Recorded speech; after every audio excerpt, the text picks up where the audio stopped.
hawak mong negosyo doon sa loob. Wala po kasing rasyon po kami. Wala po kaming rasyon, sir. So balik ako. Paano ka lumabas?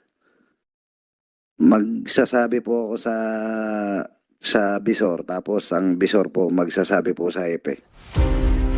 Sabi ika nga, pag may pira ka, marami kang kaibigan at boss pa ang tawag sa'yo, pero pag wala ka, sa puwera ka. Itong video na ito ay patungkol sa isang NBI prisoner na nag-viral kamakailan lamang at napabalita pa sa isang malaking TV network at nakuhanan pa ng video na kung saan nakakalabas ng kulungan at nakitang umiinom pa sa isang bar at nakikipag-date pa sa kanyang kasintahan. At saan ka pa, bit-bit pa ang mga taga-NBI na bodyguard. Akalain nyo, isa pala itong negosyante at ang kanyang negosyo ay nasa loob pa mismo ng NBI Detention Center. O ano, saan ka pa, hindi mo na kailangan magbayad ng gwardiya. Kaya wag na natin patagalin pa. Panoorin nyo kung paano sumakit ang kalbong ulo ni Senator Bato sa pag-iimbestiga niya sa Senado. Dala ko po yung pinagbentaan po ng tindahan sa loob po ng kulungan. Nagbibinta ka sa tindahan sa loob ng kulungan? Meron pong tindahan po doon, sir. Ikaw may-ari? Para po sa lahat po sa amin dahil wala pong rasyon.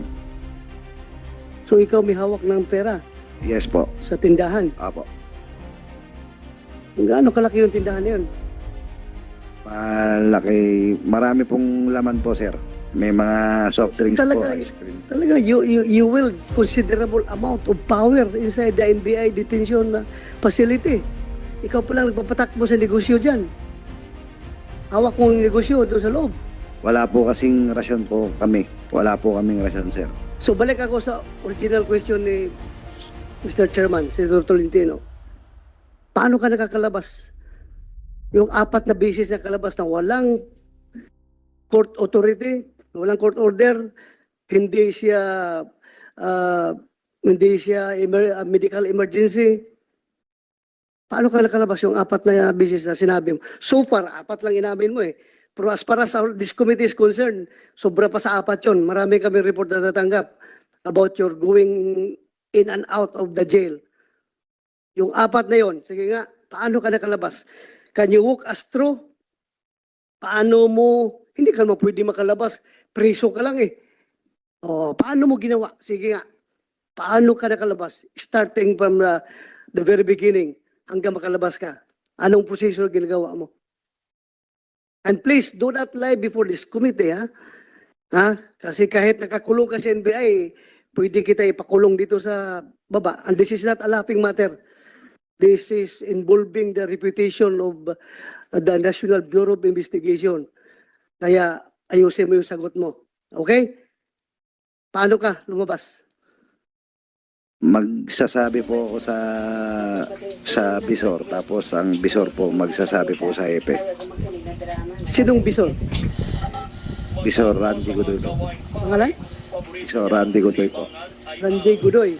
Tapos, Siya na po ang magsasabi po sa hepe po. sinong hepe? Si Chief Piuto po. Ha? Chief Piuto po. Piyoto? Yes po. Piyoto? Piuto po. Piuto. Piyoto. Sino ito, sir? Piyoto. Adrian Tudo is the chief of the SMSD. SMS. Okay. Thank you. Then, pagkatapos, Si Kuya po kasi ayaw niyo po talaga. Yun na po, sir. Hanggang nakabigat siya, kaya hanggat maaari. yun na. Palabasin ka na. Larga na. Magsasabihin po kung okay po o hindi po. Without any consideration. Wala kang binibigay na pera, wala kang binibigay na pabor, wala kang binibigay na material. Basta, yun lang. Pagpaalam ka, labas na lang. Opo, wala po. Super, sino pong ibang magawa ng ganyan na sistema? Magpaalam lang kay Gudoy, din si Gudoy magpaalam kay Piyoto. Yun na, labas na. Sino pa bang iba? Wala po. Ikaw lang? Wala po. Ikaw lang? Opo. Bakit pinapaka-special mo? Sobrang special ka. At ikaw lang binibigyan ng ganyang privilege. Anong meron ka? Bakit special ka masyado?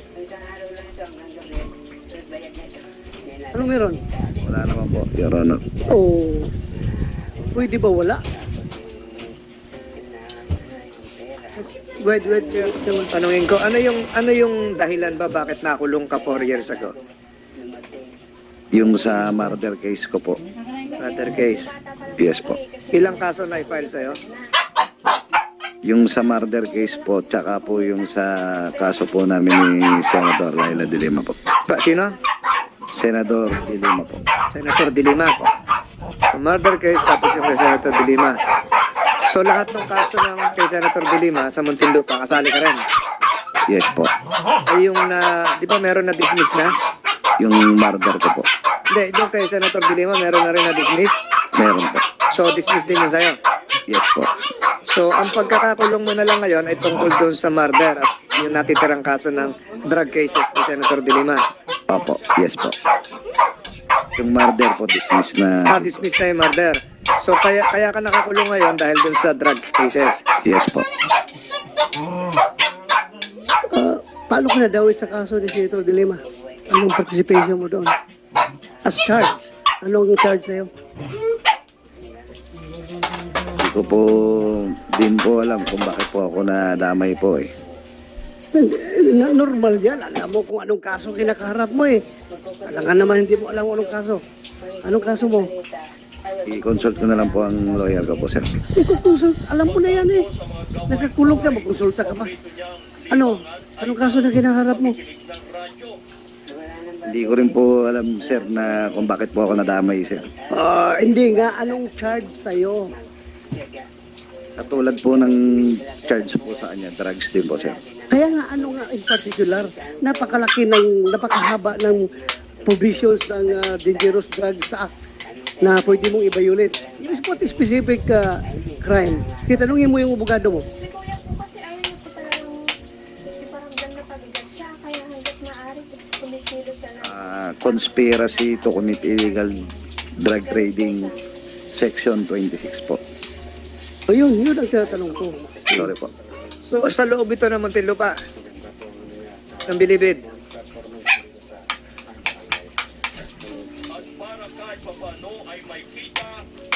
Ina-accuse po ako as bagman po ni Dilima, kaya po nadamay po ako. So bagman, pakiulit, bagman.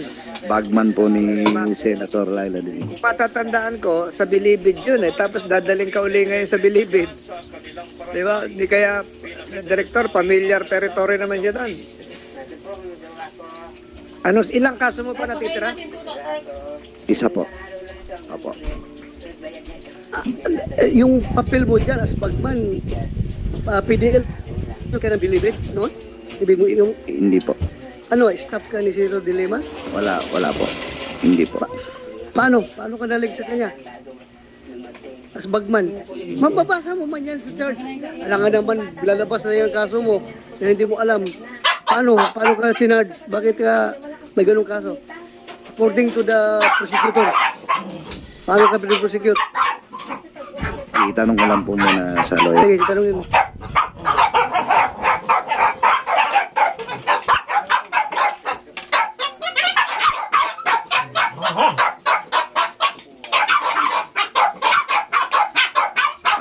Nabanggit po ako sa Congress ng mga Bilibid 19 na ako daw po ang bagman ni Senator De Lima po.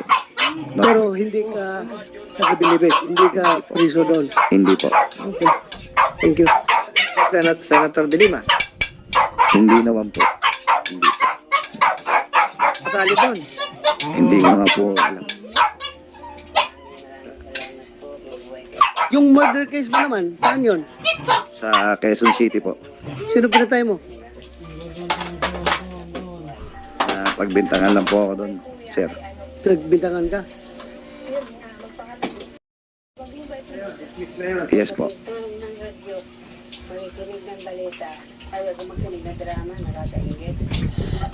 Ito naman kay Godoy, Mr. Chair.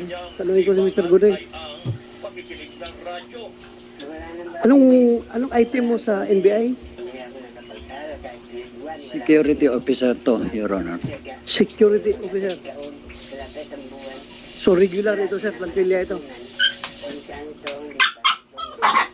Alam mo yung sinabi ni Director na there are only 2 instances wherein a PDL is allowed to leave the detention facilities. Number one, Siya kaya It- hanggat maaari. he is covered with a court order. And number two, during extreme medical emergencies. Dalawa lang yan. Yes, Your Honor.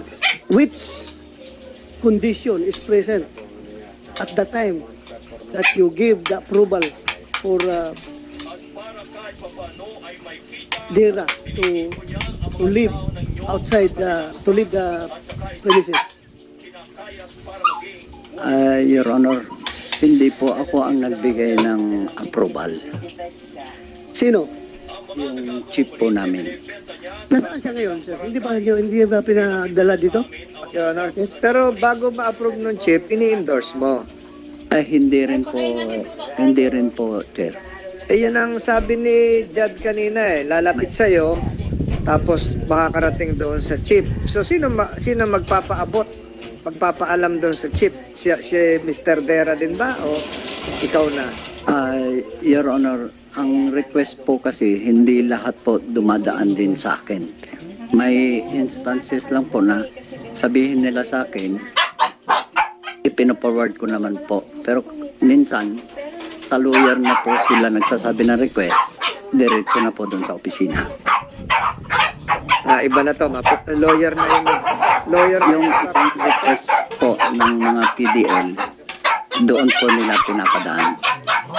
Sabi lang ni Dera kanina, nasa iyo. Tapos ikaw doon. So ngayon, pwede pala sa lawyer, right? Lawyer ang nagre-request. Yes po.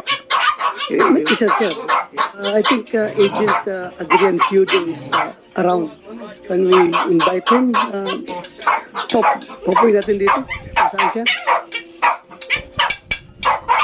Yes, sir. Please. Kasi di ni Guido eh. So, Tanong ko lang, Mr. Senator De La Rosa, itong mga JS, nakabaril lahat ito nung pag lumalabas? Director, siguro masagot niya. Were they issued firearms? Sir, as far as we are concerned, some of them that will have their personal firearms, ini-issue na lang po natin ng MR saka permit to carry sa agency. Pero kinakailangan properly licensed po ito sa PNP. Some of them were also issued firearms coming from the NBI's armory. I am not very sure now, Mr. Chair, if we issued them